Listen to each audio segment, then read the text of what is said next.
ప్రభు అయిన యేసుక్రీస్తు నామంలో అందరికీ వందనాలండి. ఈరోజు ఒక వాక్యాన్ని మనము ధ్యానించుకుందాము. సామెతల గ్రంథము 3వ అధ్యాయము 3వ వచనం ఒకసారి చూసుకుందామండి. ఇక్కడ ఏమి రాయబడినదంటే, దయను సత్యమును ఎన్నడూను నిన్ను విడిచిపోనీయకుము, వాటిని కంఠాభూషణముగా ధరించుకొనుము, నీ హృదయము అను పలక మీద వాటిని వ్రాసుకొనుము. ఎంత చక్కటి మాటలు ఉన్నాయండి. దయను సత్యమును, సత్యంగా ఉండాలండి, దయ కలిగి ఉండాలి. ఎదుటివారి ఎడల మనం దయ కలిగి ఉండాలి. ఎదుటివారి ఎడల మనము సత్య ప్రవర్తన కలిగి ఉండాలండి. ఒకవేళ మనల్ని ఇబ్బంది పెట్టిన, మనల్ని అవమానపారులు చేసిన, మనల్ని అనరాని మాటలు అన్న వాళ్ళు మన ఎడల ఎలాంటి కార్యాలు జరిగించినా కూడా మనము వారి విషయంలో అవకాశం రాకపోయినా కూడా సత్యంగానే వారి విషయంలో మనం ప్రవర్తించాలని బైబిల్ వాక్యం సెలవిస్తుందండి. మరి దయ అనేది మనం ఎప్పుడు మన హృదయంలో ఉంచుకోవాలండి.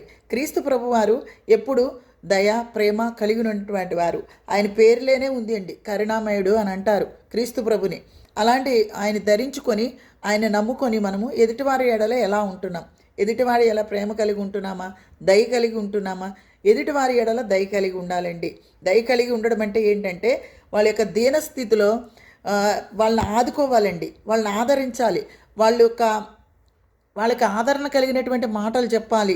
మన చేతనైనంత వరకు వాళ్ళ విషయంలో మనము దయ చూపిస్తూ వాళ్ళకి వెళ్ళాలండి. గొప్ప ఆదరణ మనం ఇచ్చినప్పుడు అవి దేవుడి లక్షణాలుగా ఉంటాయండి. మనం క్రీస్తు ప్రభుని నమ్ముకున్నాము అని అనుకుంటే సరిపోదు. క్రీస్తు యొక్క లక్షణాలను మనము వేరే వాళ్ళ ఎడల కనిపరచాలి, ఇతరి ఎడల మనం కనబరచాలి. మనము మన యొక్క ప్రవర్తన బట్టి వీళ్ళు క్రీస్తుని నమ్ముకున్న వాళ్ళు అని వేరే వాళ్ళకి తెలుస్తుందండి. ప్రతి క్రైస్తవులకి ఏం చేయాలంటే, క్రీస్తు ప్రభు దయని వేరే వాళ్ళ ఎడల చూపించాలి. క్రీస్తు ప్రభు ఏదైతే ప్రేమ మనకి చూపిస్తున్నారో అదే ప్రేమను వేరే వాళ్ళ ఇతర ఎడల మనం చూపించాలని బైబిల్ గ్రంథం చెప్తుంది. ఈ రెండు ఎలా ఉండాలంటే వాటిని కంఠాభూషణముగా ధరించుకోవాలి అని బైబిల్ వాక్యం చెప్తుంది. ఏదైతే దయ, ఏదైతే సత్యము, ఈ రెండు కంఠాభూషణంగా మనకి ధరించుకోవాలి అని అంటున్నారు. కంఠానికి మనం ఎక్కడికైనా పెళ్ళిళ్ళకి వెళ్ళినప్పుడు, లేకపోతే ఏదైనా ఫంక్షన్స్కి వెళ్ళినప్పుడు మనం రకరకాల వస్తువుల్ని మనం ధరించుకుంటాం. బంగారు వస్తువుల్ని, విలువైన వస్తువులు ధరించుకుంటాం. అవి ధరించుకున్నప్పుడు అవి మన కంఠానికి మనకి ఒక అందాన్ని తెస్తుంది, ఒక గౌరవాన్ని తెస్తుంది. అది ధరించుకోవడం వల్ల దాని యొక్క విలువను బట్టి ఒక గౌరవం వస్తుంది సమాజంలో. అది మనం వేసుకున్న తర్వాత ఒక ఘనత వస్తుంది.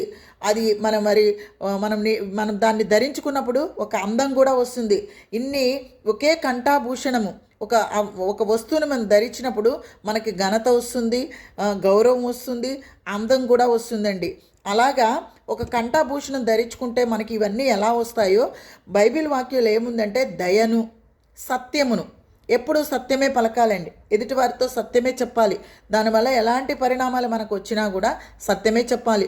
ఇతరులు మన మీద ఎన్నో దూషణ మాటలు మాట్లాడినా, ఎన్నో నిందలు వేసినా నిజానికి వారికి కూడా తెలుసు ఇది అబద్ధము అనేసి. ఏమంటే, మన ఎదుటివారిని ఇబ్బంది పెట్టడానికి మూర్ఖులు అలా ప్రవర్తిస్తారు. కానీ మనమైతే దేవుని నమ్ముకున్న వారంగా మనం ఎదుటివారి వల్ల ప్రేమని చూపించాలి, దయని చూపించాలి. మరి అవి సత్య ప్రవర్తనలో నడుచుకోవాలి. ఇలాగే కాకుండా అవి కంఠాభూషణంగా ధరించుకోవాలి.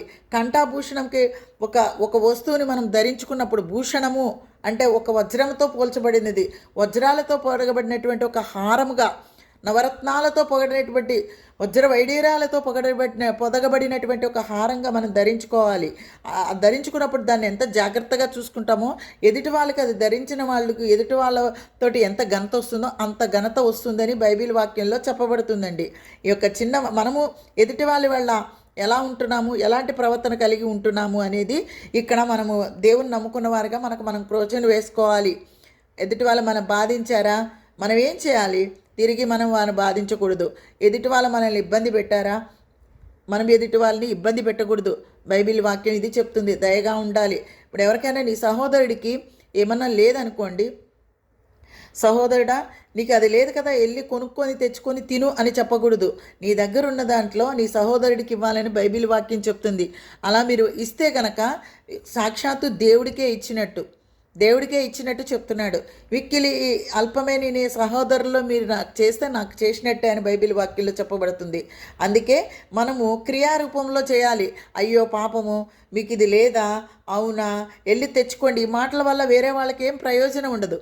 కానీ అక్కడ క్రియ జరగాలి. అవునా నీకు ఇది లేదా, అవునా నా దగ్గర ఉంది తీసుకో, లేదా ఇతరుల ద్వారా ప్రయత్నిస్తాము, ప్రార్థన చేద్దాము. ఈ క్రైస్తవుల యొక్క లక్షణాలండి. ఇలాంటి లక్షణాలు కలిగి ఉండాలని ప్రథముగా దయను సత్యమును విడిచిపెట్టుకోకుండా అవి కంఠాభూషణంగా ధరించుకోవాలని బైబిల్ వాక్యం మనకి సెలవిస్తుందండి. ఆ ప్రకారంగా నువ్వు నేను జీవిస్తున్నా లేదో అని మనం ప్రశ్న వేసుకొని జీవిస్తున్నట్లయితే ప్రభు మార్గంలో మనం నడిచినట్టు. ఒకవేళ మనం జీవించలేకపోతుంటే ఎలాగా, ఇక నుంచి అయినా మనం ఆ ప్రవర్తన మార్చుకొని జీవించాలని ఈ చిన్న వాక్యాన్నితో మీకు నేను చెప్పుకుంటూ, నన్ను నేను హెచ్చరించుకుంటూ ఇంత ముగిస్తున్నానండి. అందరికీ వందనాలు.